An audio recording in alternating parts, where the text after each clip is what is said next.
नमस्कार दोस्तों, welcome to me trainer. मैं हूं सौरभ ठाकुर। चलिए स्ट्रेट अवे स्टार्ट करते हैं आज की क्लास। देखिए, आज जब मैं आप लोग के लिए वीडियो रिकॉर्ड कर रहा हूं, आज 22 अप्रैल 2020 और अनफॉर्चुनेटली एक बहुत बड़ी महामारी जिसका नाम है कोरोना वायरस डिजीज़ 19 ये पूरी दुनिया में फैल चुकी है। और इसके चलते हम लोगों ने इस पूरी दुनिया में कुछ ऐसे बदलाव देखे जो शायद हमने कभी सोचा भी नहीं होगा कि हम देखेंगे। मैंने तो कम से कम कभी ये नहीं सोचा था कि 21st सेंचुरी में कोई एक ऐसी महामारी, एक छोटा सा वायरस इतना उत्पात मचाएगा कि मैं ये बोलूँगा कि 25 लाख से ज़्यादा केसेस दुनिया में इसके हैं। It's unbelievable. दुनिया का सबसे ताकतवर देश लिटरली अपने नीज़ में पहुंच जाएगा। वेरी सॉरी टू से, लेकिन आज के टाइम पे दुनिया में सबसे ज़्यादा केसेस यूनाइटेड स्टेट्स में, and once again very very sorry to say, लेकिन सबसे ज़्यादा डेथ्स भी यूनाइटेड स्टेट्स में।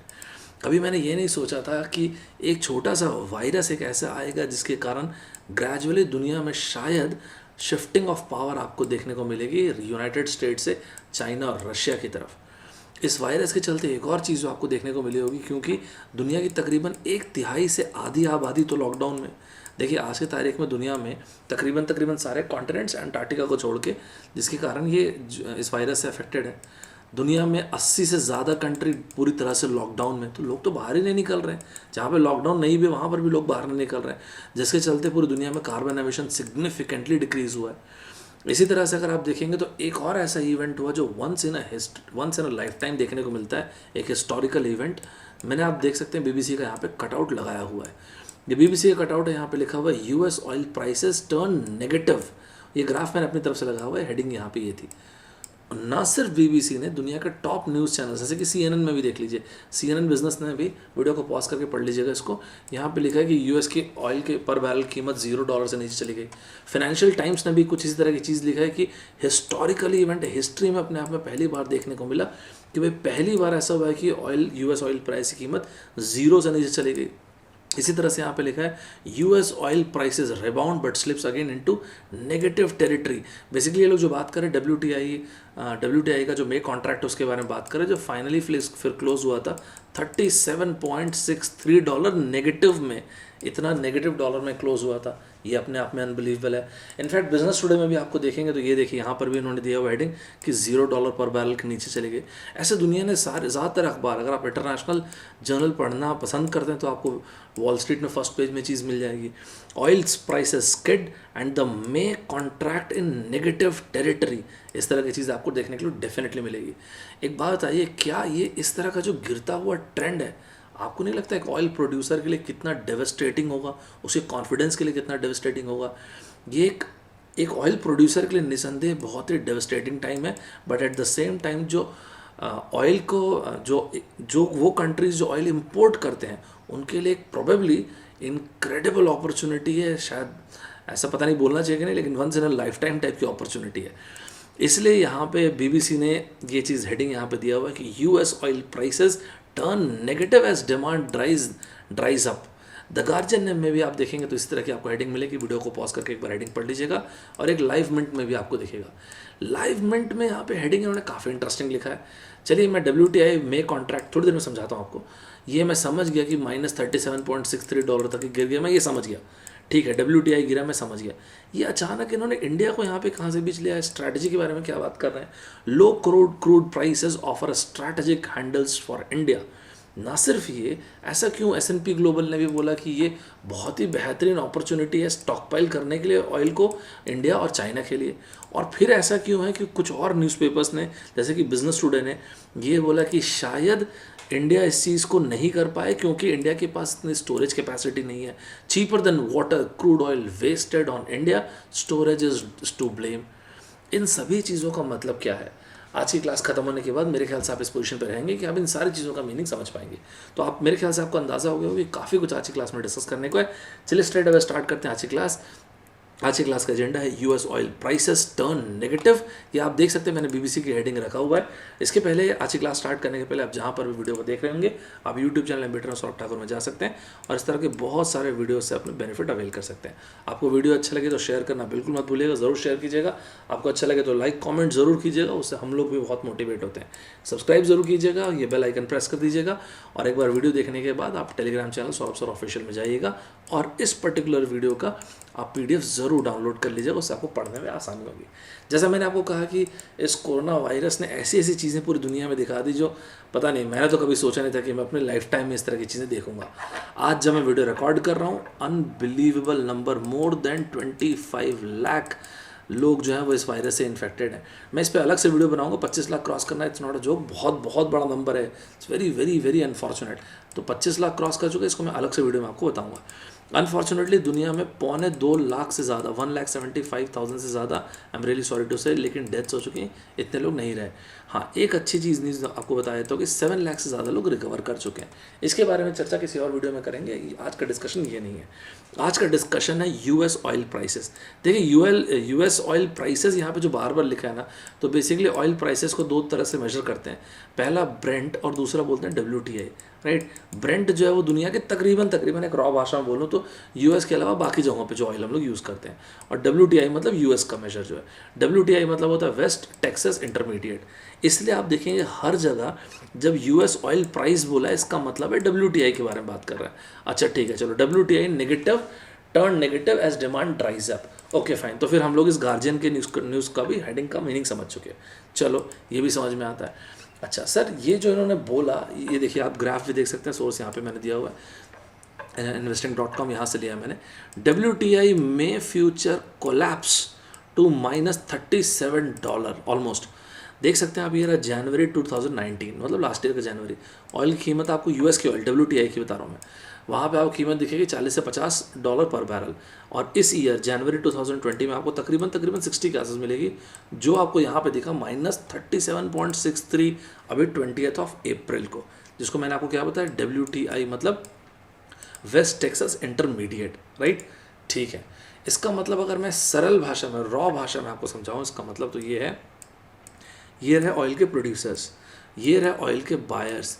तो लिटरली ऑयल के जो प्रोड्यूसर्स हैं वो बोल रहे हैं हाँ बिल्कुल ले लो ऑयल, मतलब इस कमोडिटी को ले लो, और सुनो जाते जाते ना पर बैरल के लिए $37.63 भी लेते जाओ।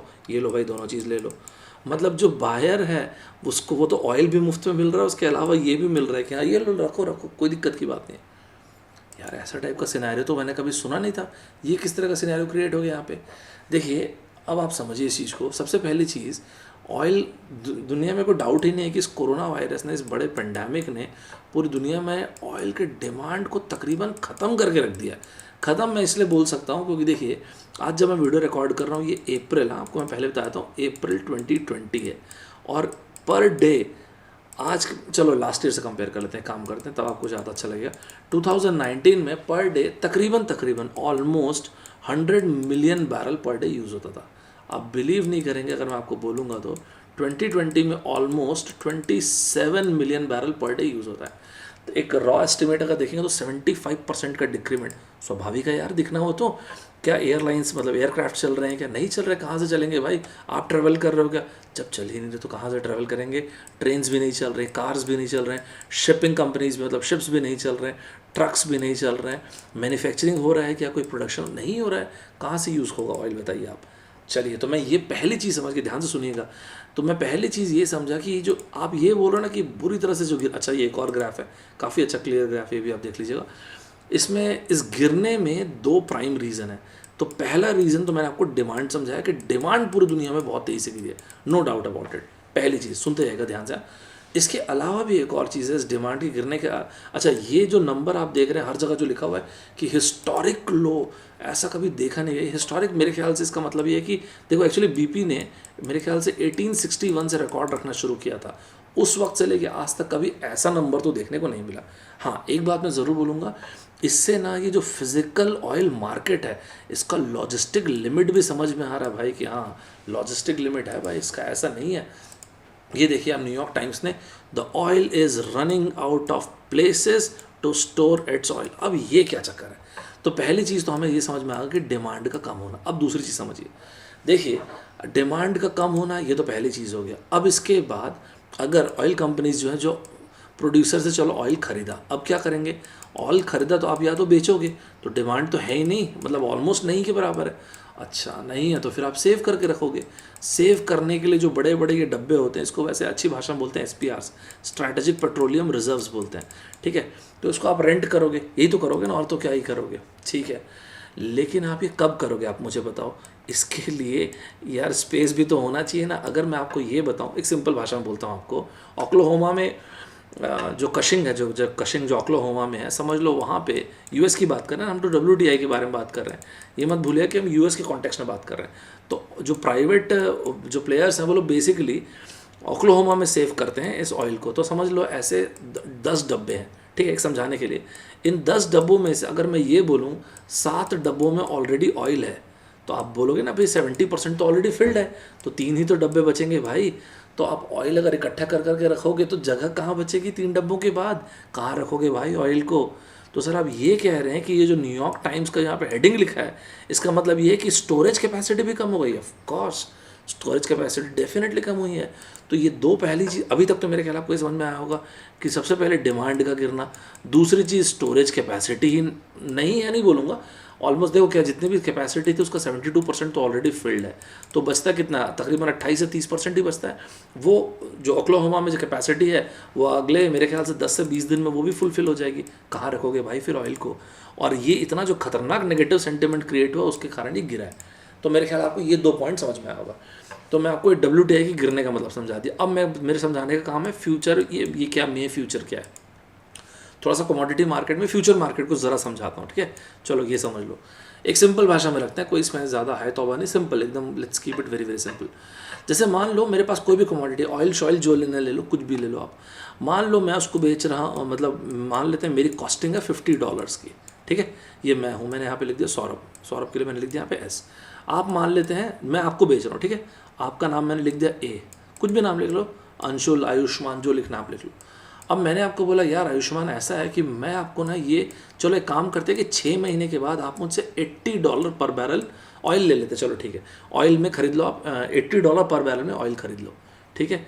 तो आपने ये देखा कि यार $80 पर बैरल में आज से 6 महीने के बाद, फ्यूचर में आज से 6 महीने के बाद, अभी अप्रैल चल रहा, मान लो 6 महीने के बाद, तो एक रॉ भाषा में बता रहा हूँ, ठीक है। तो $80 पर बैरल, तो आपके कैलकुलेशन में ये है कि यार दुनिया में ना ऑयल की कीमत $150 पर बैरल होगी उस वक्त तक, आज से 6 महीने के बाद। तो और ये चीज़ मुझको $80 में मिल रही है, बहुत बढ़िया। मैंने ये कैलकुलेट किया कि यार अभी तो $50 है भाई, 80 तो क्या $20 भी रहे तो गनीमत है। तो मैं ये सोच रहा हूँ कि इस वक्त तक के आज से 6 महीने के बाद ऑयल की कीमत $20 पर बैरल हो जाएगी। आपने ये कैलकुलेट किया कि $150 पर बैरल हो जाएगी, तो हम दोनों के दोनों मान गए कि चलो $80 पर बैरल बेचते हैं। और याद रखना इसको ऑनर करना पड़ता है, ठीक बात है। इसको बोलते हैं फ्यूचर कॉन्ट्रैक्ट। तो हम लोगों ने कॉन्ट्रैक्ट साइन किया कि ठीक है भाई, चलो आज से 6 महीने के बाद whatsoever the condition will be, हम लोग $80 में इस चीज़ को खरीदेंगे। मेरे ख्याल आपको यहाँ तक कि थोड़ा मतलब एक रॉ भाषा में तो समझ में आ गया हुआ, ठीक है। तो डिमांड गिरना तो एक बात है, जैसे IAE ने यहाँ पे लिखा है कि भाई डिमांड गिर गया, वीडियो को पॉज करके हेडिंग पढ़ लीजिएगा। तो डिमांड गिरना तो चलो एक बात तो है ही, लेकिन डिमांड के अलावा जो मैंने आपको बोला, आप बहुत सारे न्यूज़पेपर्स में देख रहे होगे, चाहे CNBC में होगा, वॉल स्ट्रीट में होगा, न्यूयॉर्क में होगा, एक कई जगह लिखा है ना मार्केट टेक्निकलिटीज़ के कारण। वो क्या मार्केट टेक्निकलिटीज़ हैं, वही चीज़ मैं आपको समझा रहा हूँ ये फ्यूचर के बारे में। तो फ्यूचर कॉन्ट्रैक्ट आपको समझ में आ गया। तो देखो जो अभी यहाँ पे प्राइस था ना $50, इसको बोलते हैं स्पॉट प्राइस, S लिख दिया बस मैंने यहाँ पे। और मैंने और आपने जो कॉन्ट्रैक्ट साइन किया वो $80 पे था। ये जो आपका है ये तो स्पॉट प्राइस हो गया था, तो ये हो गया आपका स्पॉट प्राइस और ये हो गया कॉन्ट्रैक्टेड प्राइस। मैं CPSP नहीं लिख रहा हूँ वरना कंफ्यूज करोगे आप, फिर ऐसा सोचो कि कॉस्ट प्राइस और सेलिंग प्राइस, इसलिए मैं बोल रहा हूँ। तो ये स्पॉट प्राइस है, ये वो प्राइस है जो अभी चल रहा है, और ये कॉन्ट्रैक्ट मैंने और आपने जो कॉन्ट्रैक्ट साइन किया कि $80 में हम लोग खरीदेंगे, बेचेंगे, ये करेंगे। तो यहाँ पे डेफिनेटली एक $30 का गैप है, राइट।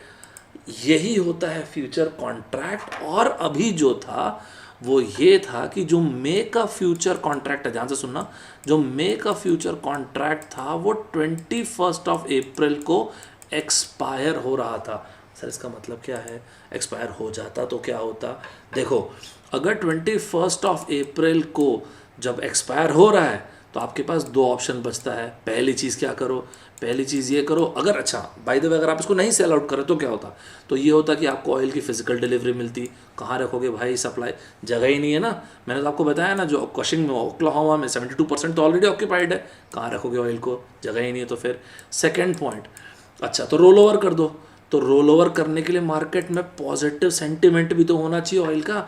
ऑयल का तो ऑलरेडी नेगेटिव सेंटिमेंट है। जब आधी दुनिया घर के अंदर बैठी हुई है और अभी हम ही सब लोग ये बोलते हैं कि वैक्सीन को बनने में कम से कम 1 से 1.5 साल, हो सकता है 2 साल लगेगा, तो आप मुझे बताओ क्या एविएशन में वो डिमांड वापस आ सकती है, क्या ट्रेन्स में वो डिमांड वापस आ सकती है, क्या आप खुद घर से बाहर जाओगे, कार्स में जाओगे, ट्रकिंग में वो डिमांड, तो वो डिमांड वापस आ नहीं सकती है। इट विल टेक टाइम, आएगी but it will take time.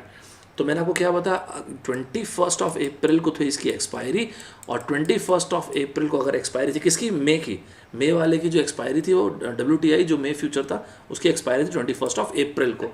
और इसीलिए यहाँ पे फोर्ब्स ने भी लिख के दिया है वाई द प्लंज, प्लंज मतलब होता है बहुत तेजी से किसी का गिरना, in one future price but not the others, yes. और ये जो वन फ्यूचर प्राइस इन्होंने लिखा है वो मे का लिखा है, जून का देखेंगे जो नॉट द अदर्स लिखा है, जून का अभी भी मज़ेदार तरीके से $20 पर बैरल में है जो फ्यूचर की कीमत है। आपको मेरे ख्याल से थोड़ा सा आइडिया हुआ होगा। जो मैं ऑयल सेव करने की बात कर रहा था, ये देखिए मैंने कहाँ से लिया हुआ है, ये हाँ ये नेटवर्क 9 से लिया हुआ है। ये कशिंग की फोटोग्राफ है, ओक्लाहोमा। ये देखिए ये जो बड़े बड़े, इसको आप ऐसा समझ लो ना, अपने घर में आप पानी का बकेट रखते होगे या पानी की टंकी होगी, ये वही समझ लो, पानी की टंकी है, वैसे बड़ी बड़ी तेल की टंकी है। इसको बोलते हैं SPRs, स्ट्रैटेजिक पेट्रोलियम रिजर्व्स। समझ पा रहे हैं आप मेरी बात। तो कुल मिला के अभी तक ये समझे हम लोग कि मार्केट में डिमांड का सिग्निफिकेंटली कम होना, ठीक है। ओक्लाहोमा, जो ओक्लाहोमा की बात है, तो ओक्लाहोमा में जो कैपेसिटी है उसका ऑलरेडी 72% फिल होना, राइट, ध्यान रखिए। अच्छा सर कैपेसिटी कितनी है, 76 मिलियन बैरल की कैपेसिटी, यही बताया था आपको। तो ये मेरे ख्याल है 53 मिलियन बैरल के आसपास ऑलरेडी फिल्ड है। ध्यान से सुनना, आपको समझ में आ जाएगा कि नेक्स्ट जो कॉन्ट्रैक्ट होगा उसमें मेरे ख्याल से मैं अपना स्पेकुलेशन बता दूंगा कि क्या एक्सपेक्ट कर सकते हो आप। तो 53 million barrel already occupied, already fill है, राइट। तो भाई जगह कहाँ है, कहाँ रखोगे ऑयल को यार, ये भी तो सोचो आप। और तीसरी चीज़, या तो आप उसको रख लो, फिजिकल आपकी डिलीवरी होगी तो रख लो, तो रखने के लिए जगह नहीं है, और फिजिकल डिलीवरी नहीं चाह रहे हो, या फिर आप रोल ओवर कर लो। लेकिन रोल ओवर करने के लिए मार्केट में सेंटीमेंट ही अच्छा नहीं है, एकदम नेगेटिव सेंटीमेंट ऑयल के लिए, एंड दैट इज़ वाई आपको ये चीज़ देखने को मिली। और इसलिए रॉयटर ने यहाँ पे हेडिंग दिया है, a hunt for any storage space turns urgent as oil glut. Glut मतलब होता है किसी चीज़ की प्रचुरता। तो ऑयल देखो कितनी तेज़ी से बढ़ता चला जा रहा है, मेरे ख्याल से आपको यहाँ पे समझ में आ गया होगा। और इसलिए आप जब अभी जून कॉन्ट्रैक्ट की वैल्यू देखेंगे तो अभी राइट नाउ, जब मैं बना रहा था वीडियो, अभी जब मैं लास्ट देखा था तो वो $20 पर बैरल था। आप जब देखेंगे तो उसका आगे पीछे थोड़ा बहुत हो जाए, राइट। इसलिए यहाँ पे रॉयटर ने लिखा no vacancy, main US oil storage and Cushing is all booked. तो जगह ही नहीं है, कहाँ रखोगे ऑयल को आप मुझे बताओ, रखने की कोई जगह ही नहीं है ना भाई। इसी तरह से देखिए, Cushing Oklahoma is the centre of oil universe, business insider का मैंने कटिंग लिया है। और यहाँ पे इसी चीज़ को, जो ओक्लाहोमा का जो कशिंग ओक्लाहोमा का ये जो सेंटर है जहाँ पे प्राइवेट प्लेयर्स ऑयल रखते हैं, इसी को बोलते हैं pipeline crosswords of the world, ठीक है। मेरे ख्याल आपको यहाँ तक समझ में आ गया होगा। इस कैपेसिटी मैंने आपको बता दी 76 मिलियन बैरल के आसपास की इसकी कैपेसिटी है, जिसमें 72 मतलब तकरीबन 53 बिलियन बैरल के आसपास तकरीबन फुलफिल्ड है, राइट। और ये मैंने नहीं बोला ना, मैं आपको पहले बताया था, US एनर्जी इन्फॉर्मेशन ने इस बारे में बताया। ये धीरे धीरे जो ओक्लाहोमा की कैपेसिटी उन्होंने बढ़ाया था उसके ऊपर एक ग्राफ बहुत बढ़िया सा दिया हुआ है, वीडियो पॉज करके इसको देख लीजिएगा, राइट। चलिए, तो मेरे ख्याल यहाँ तक आपको समझ में आ गया होगा। वैसे आपको एक फूड फॉर थॉट दे देता हूँ, आज की क्लास इससे रिलेटेड नहीं है, लेकिन फिर भी आपको एक बात बता देता हूँ। ये ग्लोबल न्यूज़ का मैंने इंटेंशनली कटआउट लगाया है। अभी आज की क्लास में WTI के बारे में डिस्कस कर रहा हूँ, US के ऑयल के बारे में। आपको मैं साथ साथ एक और चीज़ बताता हूँ जिसको बोलते हैं WCS, वेस्टर्न कैनेडियन सेलेक्ट। जैसे कि WTI है ना US के लिए, वैसे ही कनाडा के लिए यूज़ करते हैं WCS। उसके ऑयल, उसके भी कीमत में काफ़ी सिग्निफिकेंट डिप आया था और वो भी $0 के नीचे चला गया था। आप चाहें तो इसकी स्टडी कर सकते हैं, it's a very good point. मतलब पढ़ने लायक बहुत अच्छा आर्टिकल है ग्लोबल न्यूज़ का ये आर्टिकल। बाकी आप कहीं और से पढ़ना चाहें तो कहीं और से पढ़ लीजिएगा, आपकी इच्छा है, राइट। तो चलिए, मेरे ख्याल से आपको ये समझ में आ गया होगा। अब आइए अगले पॉइंट पे, 2020। यार आपने भी बहुत सारे मीम्स देखे होंगे कि गॉड इस ईयर को प्लीज़ रिबूट कीजिए, इस ईयर में वायरस है, इस तरह के मीम्स आपने भी देखे होंगे ऐसे हंसी मजाक के लिए। पूरी दुनिया इस ईयर को तो याद रखेगी और ट्रम्प साहब तो स्पेशली याद रखेंगे मेरे ख्याल से कि ये 2020 वो ईयर था जिसने मेरे ख्याल से तो तकरीबन ट्रम्प साहब के दोबारा राष्ट्रपति बनने के शायद चांसेस को ऑलमोस्ट फिनिश तो कर दिया है। ट्रम्प साहब के इतने ये जो नेगेटिव जो ईयर था 2020 का, इसके बीच में उन्होंने गजब की डील किया था। आपको याद होगा तो अभी 13 अप्रैल की बात है। ओपेक कंट्रीज़, ओपेक मतलब organisation of petroleum exporting countries, जिसका डिफेक्टो लीडर कौन है भाई? Saudi Arabia. याद रखिएगा ओपेक का कभी भी ऑफिशियल मेंबर रशिया नहीं है, नहीं रहा है, और ओपेक प्लस में आता है रशिया। हालांकि दुनिया का सबसे बड़ा ऑयल का सबसे बड़ा तो खैर यूएस है, सेकंड नंबर पे साउथ ओपेक आता है, थर्ड नंबर पे रशिया आता है, सेकंड नंबर पे सऊदी आता है, थर्ड नंबर पे रशिया आता है, ध्यान रखिएगा इसको। तो ओपेक कंट्रीज़, आपको तो ध्यान होगा, मैंने पहले भी वीडियोस बनाया है, अगर आपने नहीं देखा तो प्लीज़ देखिएगा। सऊदी अरेबिया और रशिया का अपना टग ऑफ वॉर चल रहा था। दोनों के दोनों, मोहम्मद बिन सलमान साहब और यहाँ से पुतिन साहब, दोनों के दोनों ऑयल प्रोडक्शन को कम नहीं करेंगे बोल रहे थे। हाँ, ये ब्लीड कर रहे हो, हाँ करते रहो। और भाई सऊदी ने बोला कि ठीक है, अगर ऐसा है तो चलो देखते हैं फिर कौन आखिरी तक लड़ता है, लो हम लोग और बढ़ा देते हैं। तो आपको ध्यान होगा तो 3 million barrel per day Saudi ने और प्रोडक्शन बढ़ा दिया था। तो ऑयल की कीमत दनादन और गिरे पड़ी थी। और इन सब के बीच में जो बेचारा घुन की तरह पीस रहा था वो था यूनाइटेड स्टेट्स। इसके बीच में सऊदी और रशिया के बीच में जो कोलेट्रल डैमेज हो रहा था वो था यूएस का। एक रॉ एस्टिमेट आपको बता देता हूँ समझने के लिए थोड़ा सा। हमेशा ध्यान रखिएगा, जब आप ऑयल कीमत आप देखते हो ना $50 पर बैरल या उससे ज़्यादा, तब यूएस प्रॉफिट बनाता है। उससे जब नीचे आना शुरू होता है तो यूएस, क्योंकि कॉम्पिटेंसी अभी यूएस की उतनी नहीं है उसमें, राइट? क्योंकि यूएस तो पहले बहुत सबसे बड़ा इंपोर्टर था ना, बाद में एक्सपोर्टर नंबर 1 बना यूएस। तो ये तो अभी 2000s की बात है। खैर, तो यहाँ पे वीडियो को पॉज करके ये भी देखिएगा। Oil price war ends with historic OPEC plus deal. तो सऊदी और रशिया तक को इन चीज़ के बीच में, जैसे ही ये चीज़ चल रही थी, ना सऊदी मान रहा था ना रशिया मान रहा था कट के लिए। आपको ध्यान है, मैंने पिछले वीडियोस में बोला है, यहाँ पे सूप इन किए मिस्टर ट्रम्प, एकदम मस्त हीरो टाइप से एंट्री किए और ट्रम्प साहब ने इनको मना ही लिया। वो न्यूज़पेपर, चलो ये सब लोग तो ट्रम्प साहब की तारीफ़ कर भी देंगे। न्यूयॉर्क टाइम्स, जो मैं आपको रियली बता रहा हूँ, न्यूयॉर्क टाइम्स में जो non renewable source of energy और ट्रम्प साहब की तारीफ़ बहुत बहुत रेयरली सुनेंगे। मैं आपको बता रहा हूँ, मैंने तो नहीं देखा, मैं अपनी बात आता हूँ, ठीक है? तो न्यूयॉर्क टाइम्स तक ने, वीडियो को पॉज करके पढ़ लीजिएगा, उन्होंने तक की तारीफ़ कर दिया ट्रम्प के कि भाई ट्रम्प, और कई और बहुत सारे न्यूज़ चैनल्स हैं, उन्होंने तो क्लियरली लिख दिया कि भाई ट्रम्प ने तो बचा लिया ग्लोबल फाइनेंशियल मार्केट को, बचा लिया यूएस की एनर्जी इंडस्ट्री को, बचा लिया पूरे यूएस की इकोनॉमी को, बचा लिया। इस तरह से आप देख सकते हैं, ब्लूमबर्ग का मैंने यहाँ पे कटआउट लगाया हुआ, आप प्लीज़ वीडियो को पॉज करके पढ़ लीजिएगा। इसी तरह से CNBC ने भी लिखा था कि oil prices may now at a bottom. तो भाई अब हो गया, ट्रम्प साहब सूप इन किए और उन्होंने ऐसे डील करवा दिया कि बॉटम आउट हो चुका है। बॉटम आउट हो चुका मतलब कि अब इसके नीचे नहीं जाएगा ऑयल का प्राइस। ग्रेट। अब देखिएगा, इन्होंने द हिल ने तो क्या लिखा था, देखिए, द वर्ल्ड कैन थैंक, ये 13 की बात है, 13 अप्रैल, ध्यान रखिएगा ना। तो 13 अप्रैल के आसपास की बात है, जब उस टाइम पे ये बात चल रही थी कि world can thank this that. अब उसके बाद मई, जो इसका जो 20 अप्रैल को जो मे फ्यूचर है वो खट से यहाँ पे नीचे गिरना शुरू करता है। आप सोचिए ये कॉन्फिडेंस को कितनी बुरी तरह डेवस्टेट किया होगा, इसने पूरी तरह से डिस्ट्रॉय किया होगा। एक्सपायरी के चलते जो ऑयल की कीमत गिरी होगी। आप में से कुछ बच्चे मुझे ये बोल सकते हैं कि सर ये थोड़ा अपना ज़्यादा बोल दे रहे हैं कि सर ये जो नेगेटिव में चला गया, सब ज़ीरो प्राइसिंग हो गई, इसका मतलब ये थोड़ी है कि सर पूरा यूएस का एनर्जी सेक्टर ख़राब हो गया। देखो, मैं ऐसा नहीं बोल रहा कि यूएस का एनर्जी सेक्टर के ऊपर कोई हम बात नहीं कर रहे, टार्निश उसकी इमेज, हम ये नहीं बोल रहे हैं।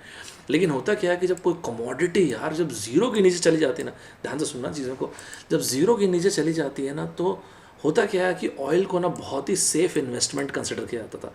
तो कहीं ना कहीं इस तरह से वो सेफ़ इन्वेस्टमेंट वाली फीलिंग जाती है, और इस तरह से वो ब्रांड है ना, उसकी इमेज डेफिनेटली टार्निश होती है, इससे उसकी इमेज में फ़र्क पड़ता है। और ना जो रिटेल इन्वेस्टर्स होते हैं ना, वो अगली बार इन्वेस्ट करने के पहले सोचते हैं कि नहीं भाई रुक जाओ, ये गिरता है तो भाई साहब कोई माई बाप नहीं है, बहुत सड़ासट गिरता है। इस चीज़ ने एक और चीज़ बताया कि यूनाइटेड स्टेट्स में आज के टाइम पे ऑयल के डिमांड एंड सप्लाई में there is huge imbalance. Next point सुनना मेरा, जो मैं ध्यान से जो सुनना जो बोल रहा हूँ, ये जब तक इम्बैलेंस सॉर्ट नहीं होगा, ध्यान से सुनिएगा, मेरे हिसाब से तब तक यूएस में आपको वॉलेटिलिटी दिखेगी। क्योंकि आज की तारीख में यूएस जो है वो 2 billion barrel per day extra produce कर रहा है, जितना वहाँ पे नहीं चाहिए। ना स्टोरेज कैपेसिटी है। तो या तो आप ये कर दो कि भाई प्रोड्यूस करना कम कर दो, सीधी सी बात है, या ये कर दो कि आप कंजम्पशन बढ़ा दो, या ये कर दो कि स्टोरेज कैपेसिटीज़ बढ़ा दो। लेकिन मैं आपको एक बार रियली बताता हूँ कि स्टोरेज कैपेसिटी रातों रात नहीं बढ़ सकती है। इसके अलावा मेरे हिसाब से तो कोई चौथा ऑप्शन मेरे हिसाब से नहीं बचता है। और अगर ये ऑप्शन नहीं बचता है तो मुझे ऐसा लगता है कि ये जो जब तक ये डिमांड सप्लाई का इम्बैलेंस सॉर्ट नहीं होगा, जब तक ये प्रॉब्लम सॉर्ट नहीं होगी, ये वॉलेटिलिटी और ये लो प्राइसिंग मेरे हिसाब से बना रहेगा। तो आज ठीक है, ये फिर क्रिपल करके बाकी इकोनॉमी के अलग अलग सेक्टर में भी देखने को मिलेगा। और मेरे हिसाब से जो आज जून का जो कॉन्ट्रैक्ट आप देख रहे हो, जो $20 पर बैरल में देखते हैं बाद में क्या होता है, लेकिन मुझे ऐसा लगता है कि ये भी नीचे गिर जाएगा। आज ठीक है $20 पे, लेकिन ये शायद गिर जाएगा। चीज़ें हमेशा से ऐसी नहीं थी, राइट। चीज़ें हमेशा ऐसी नहीं थी, मतलब इस पोजीशन पे अगर पुराना वाला यूएस होता तो बैंकर खुश होता कि मज़ा आ गया, ऑयल की कीमत गिरी है। लेकिन अगर आपको ध्यान होगा तो यूएस पहले इतना बड़ा प्रोड्यूसर ही नहीं था। आज से 15 साल पहले कहाँ था यार? आप सुने थे कभी? बताइए आप मुझे कि यूएस इतना बड़ा प्रोड्यूसर है, सवाल ही नहीं उठता। वो तो यूएस का फ्रैकिंग हिट कर गया ना। द यूएस लार्जेस्ट, ये देखिए द वॉशिंगटन पोस्ट में, is the largest global crude oil producer. तो उसका तो फ्रैकिंग हिट कर गया। और जब फ्रैकिंग हिट किया तो फ्रैकिंग की जो टेक्नोलॉजी वो हिट करने के कारण शेल ऑयल और गैस के चलते यूएस ने ज़बरदस्त प्रोड्यूस किया। कहाँ, ये तो 5 billion barrel per day produce करने वाला अभी आते आते तो more than 13 billion barrel per day produce करने लग गया यूएस। और इस तरह से दुनिया में सबसे बड़ा प्रोड्यूसर बना ना यूएस। तो आज के टाइम पे अगर आप देखेंगे, और इनफैक्ट मैं एक और बात आपको बताता हूँ, ये वाला पॉइंट भी ध्यान रखिएगा, अगर यूएस ये प्रोड्यूस नहीं कर पाया होता तो जो आप बोलते हैं ना कि 2007, 8, 9 का ये जो ग्लोबल फाइनेंशियल क्राइसिस था, ये निकल भी नहीं पाया होता यूएस। मैं इसको जस्टिफाई भी करता हूँ इस पॉइंट को। ये एनर्जी इंडस्ट्री ही थी यूएस की जिसने यूएस को इतने बड़े ग्लोबल फाइनेंशियल क्राइसिस से निकाला था। और वो इसलिए क्योंकि जब ये ग्लोबल फाइनेंशियल क्राइसिस आया था उसके बाद आप देखेंगे तो 10 मिलियन से ज़्यादा लोगों को यूएस में जॉब इसी सेक्टर में मिली थी, और कई लोगों को ब्लू कॉलर जॉब इसी सेक्टर में मिली थी। लेकिन अभी ये हो रहा है, जैसे मैंने आपको बताया, अभी आप लास्ट ईयर से कंपेयर करो, 2019 का आप कंपेयर करके रखो अप्रैल का, तो कहाँ तो आप 100 million barrel per day use कर रहे थे। अब वो गिर के 25 से 27 मिलियन बैरल पर डे हो गया। अब आप सोच के देखो, एक बात, एक तरफ आप ये बोल रहे हो कि पहली चीज़ आपके यहाँ पे डिमांड बहुत ज़्यादा है, दूसरी चीज़ स्टोरेज की कैपेसिटी ऑलमोस्ट नहीं के बराबर, नल एंड वाइड हो गया वो तो, तीसरी चीज़ ये है कि आप per day $2 million extra produce कर रहे हो। इसके बाद चौथी चीज़, एक और बात आपको बताता हूँ, इसमें भी और एकदम गरीबी में आटा गीला वाली बात आपको बता रहा हूँ। सऊदी अरेबिया का एक बहुत बड़ा कंसाइनमेंट यूएस पहुँच रहा है। अब आप मुझे बताइए ये नेगेटिव सेंटीमेंट क्रिएट होगा कि नहीं होगा? स्वाभाविक सी बात है होगा यार, एकदम स्वाभाविक सी बात है होगा। तो अब इस केस में हो सकता है आपको थोड़े दिन में ये सुनने को मिले कि फेडरल गवर्नमेंट, मतलब यूएस का जो फेडरल गवर्नमेंट है, वो जाके ओपेक कंट्रीज़ को बोले भाई और कट करना ही पड़ेगा यार, प्लीज़ कट करो, और नहीं तो ख़त्म ही हो जाएगा भाई हमारा मार्केट। तुम समझो कितने लोग ऑलरेडी, आपको याद होगा मेरा पुराना वीडियो आपने देखा होगा, तो जो मैंने बताया था मिलियंस एंड मिलियंस ऑफ लोगों ने जो अनएम्प्लॉयमेंट के लिए फाइल किया अभी यूएस में। तो आप सोचो कितनी बड़ी जनता अनएम्प्लॉयड हो जाएगी। तो आपको ये देखने को मिलेगा कि थोड़े दिन में फेडरल गवर्नमेंट जो है वो डेफिनेटली ओपेक कंट्री से रिक्वेस्ट करेगी कि भाई सबसे पहले तो थोड़ा और कट करो, नहीं तो फिर संरक्षणवाद, जिसको हम लोग इंग्लिश में बोलते हैं प्रोटेक्शनिज्म, अपनी डोमेस्टिक मार्केट को बचाना है। और डोमेस्टिक मार्केट को कैसे बचाते हैं? जब भी कोई बाहर से कोई प्रोडक्ट आ रहा है तो उसको दो में से कोई भी एक चीज़ करो, उसकी क्वांटिटी को लिमिट कर दो या टैरिफ लगा दो, तो दोनों में से कोई भी एक चीज़ करो, क्या ही कर सकते हैं। लेकिन पता नहीं शायद ये स्टेटमेंट मुझे यूज़ करना चाहिए कि नहीं, लेकिन इस तरह से मतलब इतना बढ़िया 13 अप्रैल को इस डील को करने के बाद 20 को WTI का इतनी बुरी तरह से गिरना कहीं ना कहीं सऊदी अरेबिया, रशिया और ट्रम्प साहब के लिए एक बहुत बड़ा एम्बेरसमेंट भी हो जाता है यार। इतना मतलब इसलिए भी एम्बेरसमेंट हो जाता है कि एकदम पावरलेसनेस फील होने लग जाती होगी कि यार सब कुछ तो कर दिए, अब डिमांड को कैसे इंक्रीज़ करे भाई, डिमांड ही नहीं है। इसी कारण मार्केट का क्रैश होना तो एकदम स्वाभाविक बनता है, राइट। देखिए एक स्टेटमेंट बोल रहा हूँ, आप मुझे बहुत अच्छा लगेगा अगर आपने कमेंट बॉक्स में आप अपना ओपिनियन देंगे। तो मेरे हिसाब से आज के टाइम पे oil is now officially a buyers market. आपका ओपिनियन क्या है ज़रूर बताइएगा। मेरे हिसाब से आज के टाइम पे ऑयल जो है ना वो टोटली एक बायर्स मार्केट हो चुका है। एक बायर डिसाइड करता है उसको किस प्राइस में कितने में क्या खरीदना है। अब वो टाइम नहीं रहा भाई कि ओपेक जो अपने हिसाब से अपने, वो टाइम जा चुका, वो $100-150 पर बैरल पे ऑयल को बेचना, मेरे हिसाब से वो टाइम जा चुका है। आपका ओपिनियन क्या है ऑयल को बायर्स मार्केट बोलने पे, राइट। 2 पॉइंट और सुनिएगा। सऊदी अरेबिया और रशिया की एक और लड़ाई चल रही है। एक तो कट तो है, वो तो छोड़ दो आप, वो तो मैं आपको समझा दिया। अब एक ना बहुत समय से लॉन्ग स्टैंडिंग बैटल चल रहा है और वो है मार्केट कैप्चर का। इसको भी आप समझ लो, अच्छा रहेगा आपके लिए समझने में। देखो सऊदी ने एक और लड़ाई लड़ रहा है कि भाई एशिया में मेरे को तेल बेचना है और यूरोप में तेल बेचना है, लेकिन उसके पास रशिया के जैसे ना कुछ एक्सपर्टीज़ नहीं है, कुछ कुछ चीज़ों में एक्सपर्टीज़ नहीं है। मैं जस्टिफाई करता हूँ। तो सऊदी में सबसे बड़ा प्रोड्यूसर कौन है? Saudi Aramco. ठीक बात है। तो सऊदी अरामको, वीडियो को पॉज करके प्लीज़ हेडिंग पढ़िएगा, एसपी ग्लोबल की, और अगर ये हो सके तो आर्टिकल पढ़िएगा, बहुत बढ़िया आर्टिकल है। तो सऊदी अरामको क्या करता है, जिस प्राइस पे बेचता है उसको वो लोग ओएसपी बोलते हैं, ऑफिशियल सेलिंग प्राइस बोलते हैं। तो ये ओएसपी में इसलिए आप देखेंगे ना, तो एशियन कंट्रीज़ को, यूरोपियन कंट्रीज़ को आप ध्यान दीजिएगा, तो अरामको ना बहुत सारा आपको डिस्काउंट देते हुए दिखेगा। अच्छा ठीक है, चलो भाई लो डिस्काउंट देती है। एक काम करो ना, 90 दिन तक की पेमेंट ही मत करो, 90 डेज़ के बाद पेमेंट कर देना। ये उस मार्केट के कैप्चरिंग के लिए है जो कि एशिया का मार्केट और यूरोप का मार्केट है, ध्यान रखिएगा। ताकि रशिया से उस मार्केट को, मतलब एक और लड़ाई चल रही है रशिया और सऊदी के बीच में, इसको भी ध्यान रखिएगा। एक मैं आपको कटआउट दिखाता हूँ, बहुत पुराना कटआउट है 2010 का, अगर ढूंढ पाएंगे तो इसको ज़रूर ढूंढ के पढ़िएगा, बहुत बढ़िया आर्टिकल है। ये ना बेसिकली ईएसपीओ के ऊपर है, जो ईस्ट साइबेरिया पैसिफिक ओशन बोलते हैं। एक रशिया की जो एक बहुत बढ़िया पाइपलाइन है, ये East Siberian Pacific Ocean, ESPO pipeline जिसको बोलते हैं। ये कुछ ऐसा, ये पोर्ट जो है रशिया का बहुत फेमस है, कॉस्मिनो। मैं कॉस्मिनो पोर्ट पे एक अलग से वीडियो बना के आपको समझाऊंगा। ये पाइपलाइन आपको दिखाता हूँ मैं, ये रही वो पाइपलाइन। यही सबसे बड़ा एडवांटेज है रशिया के पास, और आज तो इसकी कैपेसिटी गजब है। ये देखिए एनर्जी वर्ल्ड से मैंने कटआउट लिया है, रशियन पैसिफिक पोर्ट कॉस्मिनो, दिखाया था मैंने आपको कॉस्मिनो, ये देखो आप कॉस्मिनो। और इसी पोर्ट के चलते वो चाइना में, एशिया में डिलीवर करने में ज़्यादा सक्षम है रशिया, किससे? सऊदी अरेबिया से। Russia's Pacific port of Cosmino saw oil exports up by 9.2% in 2019, right. और इसी के चलते, ये मैंने आपको कॉस्मिनो दिखा दिया, और कॉस्मिनो अगर आपको लगेगा तो मैं आपको और डिटेल में बता दूंगा। और इसी के चलते आप देखेंगे तो सऊदी अरामको बोलेगा कि अच्छा ठीक है चलो एक काम करते हैं, $5 की जगह $3 कर देते हैं, हम लोग ना प्राइस कम करते हैं, क्या दिक्कत क्या है? अल्टीमेटली हमको बड़ा मार्केट कैप्चर करना है। इसी तरह से आपको एक और चीज़ देखने को मिलेगी, अरामको का ना, अरामको का जो नया ऑयल आपने सुना होगा मेरे ख्याल है शायद अरब लाइट, आपने सुना है क्या? ये रशिया की जो ऑयल क्वालिटी उसको टक्कर देने के लिए अरब लाइट अरामको का ये ऑयल है, देखिएगा। तो ये जो रशिया का जो फ्लैगशिप प्रोग्राम था उसी को टक्कर देने के लिए मेनली जो रशिया ऑयल पहुंचाता है ना, इटली पहुंचाता है, टर्की पहुंचाता है, आई थिंक ग्रीस में भी जाता है, फ्रांस, पोलैंड। तो जिस क्वालिटी का ऑयल जाता है उसको टक्कर देने के लिए सऊदी ने एक और चीज़ निकाला था, इसका नाम रखा उसने अरब लाइट। देखते हैं ये बैटल को कौन जीतता है। हालांकि फिजिकल एडवांटेज तो रशिया के पास है, इसमें कोई डाउट ही नहीं है, मतलब बहुत बड़ा एडवांटेज है रशिया के पास, वो एडवांटेज सऊदी के पास नहीं है। सऊदी के पास इतने बड़े बड़े आपको ये पाइपलाइंस देखने को नहीं मिलेंगे। फाइन, तो मेरे ख्याल आपको ये भी समझ में आ गया होगा। और जैसा मैंने आपको थोड़ी देर पहले बताया था कि यूनाइटेड स्टेट्स में डिमांड का गिर जाना, स्पेस का ना होना, और इसके अलावा हर रोज़ 2 मिलियन बैरल एक्स्ट्रा प्रोड्यूस होना, और सऊदी से एक बहुत बड़ा कंसाइनमेंट यूएस की तरफ आना, इसलिए मैंने आपको उस वक्त बोला कि शायद देखिए, मुझे तो पर्सनली ऐसा लगता है कि आने वाले टाइम पे भी जो जून का जो फ्यूचर कॉन्ट्रैक्ट रहेगा वो वापस से गिरेगा, सॉरी टू से, लेकिन शायद ऐसा चांसेस है। और मैंने आपको ये बताया था कि 2019 में अगर आप देखेंगे तो 100 मिलियन बैरल यूज़ होता था पर डे पूरी दुनिया में। एक वीडियो मैंने ऐसा कहानी के रूप में सुनाया है, आप देखिएगा, कल लाइव हुआ होगा मेरे ख्याल वीडियो।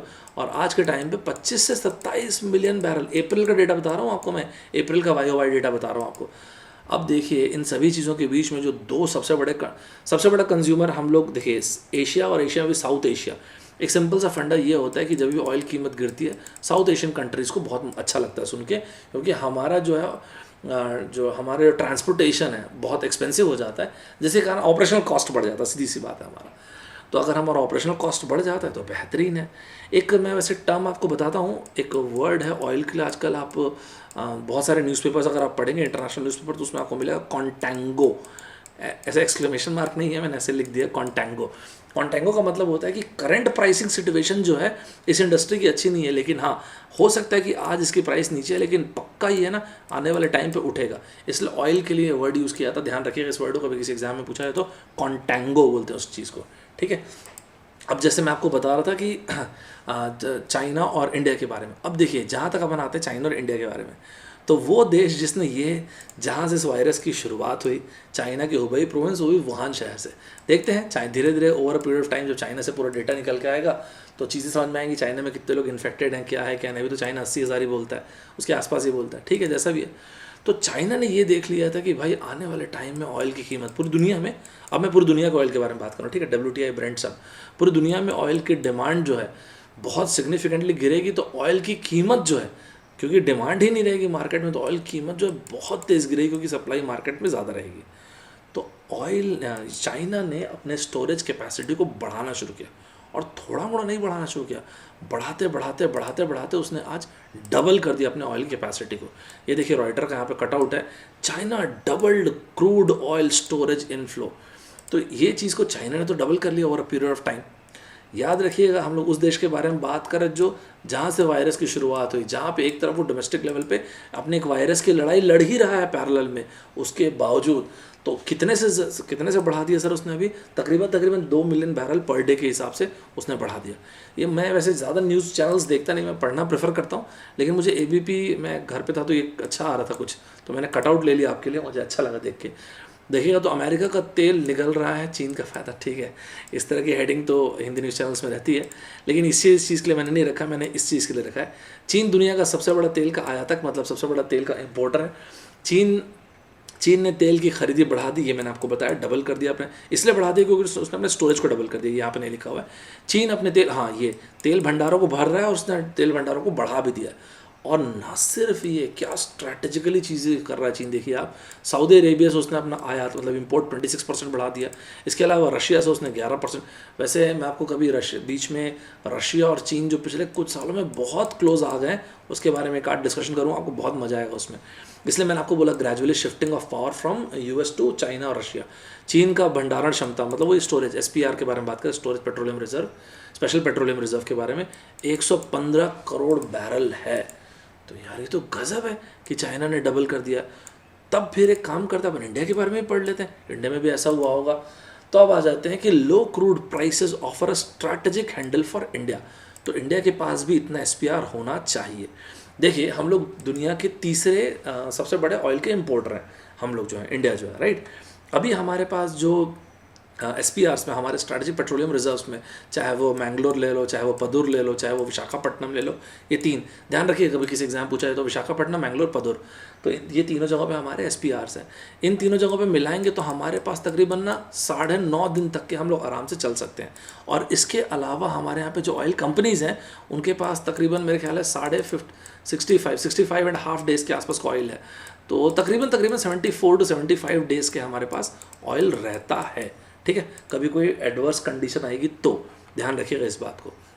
हालांकि हमारी अभी जो कैपेसिटी, हमारे जो थोड़ी सी कंपैरेटिवली कम है अभी हमारे यहाँ पे, अगर आप देखेंगे तो 5.33 मिलियन मेट्रिक टन, मतलब कितना हुआ, 53 लाख, हाँ, तो 53 लाख टन के आसपास हमारे यहाँ पे जो कैपेसिटी है स्टोरेज की, उसको भंडारण क्षमता बोलते हैं, तो स्टोरेज की कैपेसिटी। हालांकि 2018 में हम लोगों ने एक प्रोजेक्ट शुरू किया था, पूरा कंप्लीट तो नहीं हो पाया वो, अगर कंप्लीट हो जाता ना तो हमारी कैपेसिटी बढ़ के 65 लाख टन के आसपास हो जाती। That would have been really remarkable. अब मैं आपको ये बता देता हूँ कि थोड़ा बाकी कंट्री से कॉन्टेक्स्ट में और समझेंगे तो आपको अच्छा मजा आएगा। देखिए चाइना की जो टोटल कैपेसिटी, सब कुछ जोड़ जाड़ के चाइना की जो टोटल कैपेसिटी कितनी है, तो देखिएगा ना, ये चाइना में ऊपर लिख देता हूँ, 550 मिलियन बैरल कैपेसिटी। ये आ जाओ जापान पे भी आ जाओ, जापान की कैपेसिटी भी वैसे 550 से ऊपर है, 528 के आसपास इसकी कैपेसिटी है, इतना मिलियन बैरल। आजकल दुनिया में बहुत न्यूज़ में साउथ कोरिया, आप देख सकते हैं छोटा सा यहाँ पे, इसकी भी 200 से ऊपर है, 220 या 214 के आसपास है, 214 मिलियन बैरल की कैपेसिटी है। चलिए सर इंडिया का भी जल्दी से बता दीजिए, इंडिया का भी कुछ बहुत ज़्यादा होगा। हाँ इंडिया का भी बहुत है, इंडिया का है 4040 बस, और प्रिसाइसली बोलो तो 39 ही है एक्चुअली, तो 39 मिलियन बैरल, चलो 40 ले लो राउंड फिगर में। यार ये लोग का तो कितना 550 200 ऐसा है यार, वही मैं आपको बता रहा हूँ कि हम लोगों ने उसको उतना डेवलप कर नहीं पाया। तो ये अनफॉर्चुनेटली, अच्छा आपको मैंने एक और बात बताया था कि हमारे पास जो स्ट्रैटेजिक पेट्रोलियम रिजर्व्स में इतना ऑयल है कि हम लोग 9 से 9.5 दिन तक के आराम से काम चला सकते हैं। आप इसी चीज़ को कंपेयर करके देखिए ना, जापान के पास इतना रहता है SPRs में ऑयल कि जापान जो है तकरीबन 198, चलिए राउंड फिगर में 200 करते हैं, तकरीबन 200, मतलब हमारे पास इतना है कि हम तकरीबन 10 दिन चला सकते हैं, और हमसे 20 गुना ज़्यादा ऑयल रखता है जापान, जो कि 200 दिन तक के काम चला सकता है।